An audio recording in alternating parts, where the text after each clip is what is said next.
Shalom, shalom, bande konanga tozo continuer lisusu na lisolo na biso ya mwasi ya Mosamaria.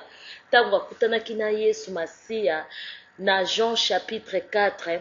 Ndenge tolobaki na partage na biso oyo eleki Jean chapitre 4 toyeba kosalisa baninga. Toyeba te ko se poser ba question tango yo mutu asengi yo mai. Tozala na molimo ya discernement. Eza te koloba yo moyuda nga Mosamaria toyokanaka te. Yo osambelaka na église wana nga nasambelaka na église oyo biso mbaye toyokanaka te. Me bino mibale bozobengama bana ya Nzambe. Tolobi ete balangage wana tozoyoka ngo mingi na bana na Nzambe.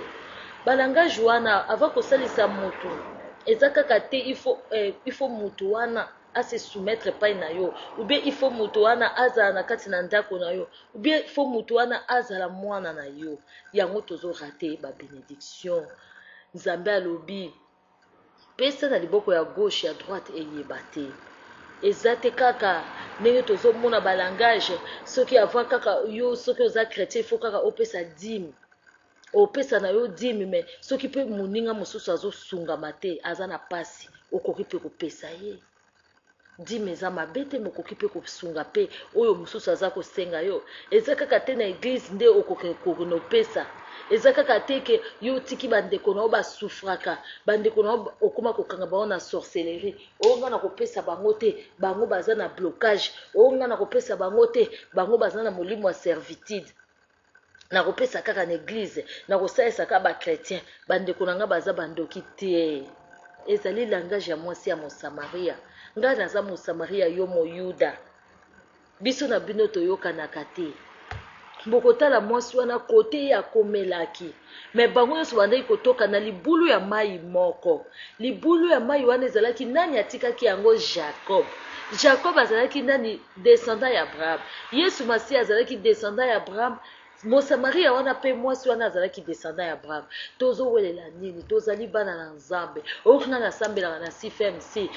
Bango kuna basambelaka malamu te. Nga nasambelaka na église songolo. Bango kuna basambelaka malamu te. Ezali malamu te bandeko na ngai. Balobi les vrais adorateurs adoreront Dieu en esprit et en vérité. Eza lisusu na Samaria te, eza lisusu na ngomba te, eza lisusu na Jérusalem te. Mais Nzambe aza koluka bato baza kobondela ye na solo. Bato bafungoli motema, bato batiki mabe. Obane kosala kindungo otiki, kolangwa masango otiki, kofinga baninga otiki, kotonga baninga otiki. Ozalaki na banzela ya mabe ya escroquerie otiki, ozalaki na bamagui otiki. Ozalaki na mobali ya moto to mwasi ya moto otiki. Yo wana oza kolanda droit chemin. Yango oyo Nzambe aza koluka les vrais adorateurs. Aza koluka bato baza ko crier te ke biso to sambelaka, biso to yokanaka te. Aza koluka bato baza ko crier ba conflit ya pamba pamba te. Aza koluka bato bazali wana pona ko welela ba dîme te ba offrande te. Azali koluka ba grand pasteur te. Azali koluka ba bishop te. Azali koluka ba grand intercesseur te. Koluka les vrais adorateurs.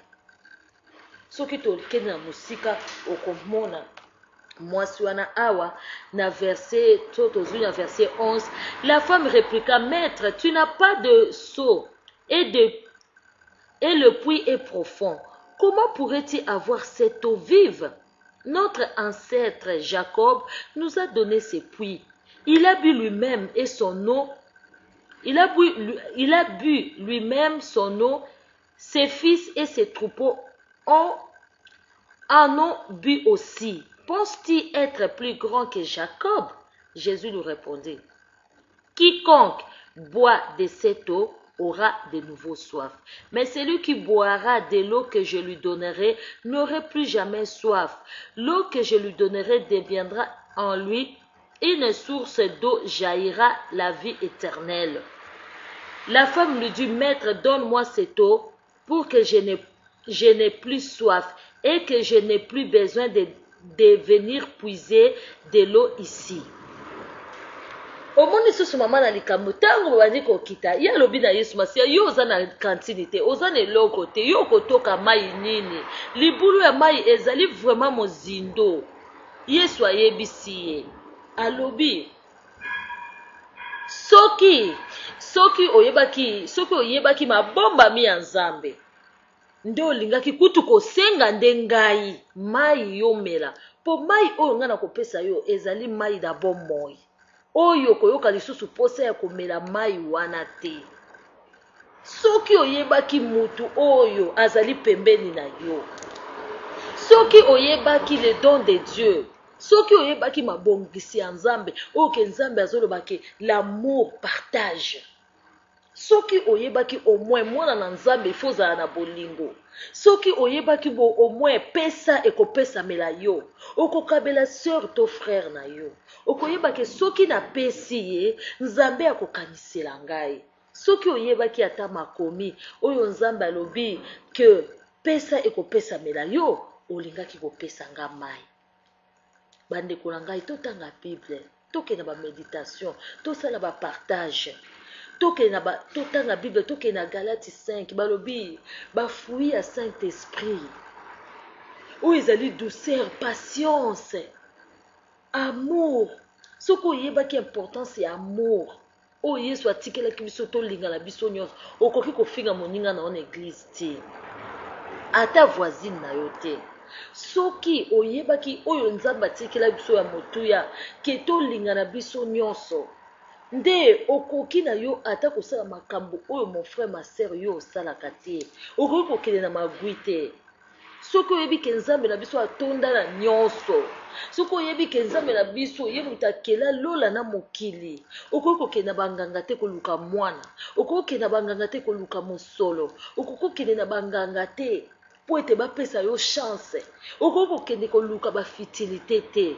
Soki oyebi don de Dieu oyo Yesu Masiya alobi, soki oyebaki likabo oyo Nzambe apesi bino mwana na ye na likinda oyo akufi mpo na biso, aza na bomoi oyo alongola yo na bamalédiction, okobandolelalela te onga baluka ngai. Ma sœur mofo banda kolelalela te o biso singa. Il n'y a aucune condamnation pour ceux qui sont à Jésus. Nzambe alingaki koloba Yesu alingaki kobana mwasi Mosamaria wana, soki oyebaki don ya Nzambe, soki oyebaki ma sœur mon frère qui tu es na monde des ténèbres, ndenge balengaka yo ke ozali mwana na Nzambe, soki oyebaki kombo ya bakretien wana ozalaka nango eza nini, okoki kotremble te likolo ya makambo pamba, okoki kokwisa kondima na yo te mpona ke oyo bakorrompre yo, o paster zwa mbongo oyo obanda kosalela diable, okoki kokorrompre liloba ya Nzambe te. Soki oyebaki ke liloba ya Nzambe ekangolamaka, yo okoki kokende koluka lobiko na bamofumu te. Bandeko na ngai, yango mwasi ya Mosamaria azalaki ignorante, tozala ba ignorante te, tozala penza bato bayebi loba na Nzambe, tozala bato baza ko méditer parole de Dieu nuit et jour, po tokoya na tentation te. Shalom shalom bandeko na ngai, tozokoba lisusu na lisolo ya mwasi ya Mosamaria oyo penza nini Nzambe alikolobela biso. Na pamboli Yesu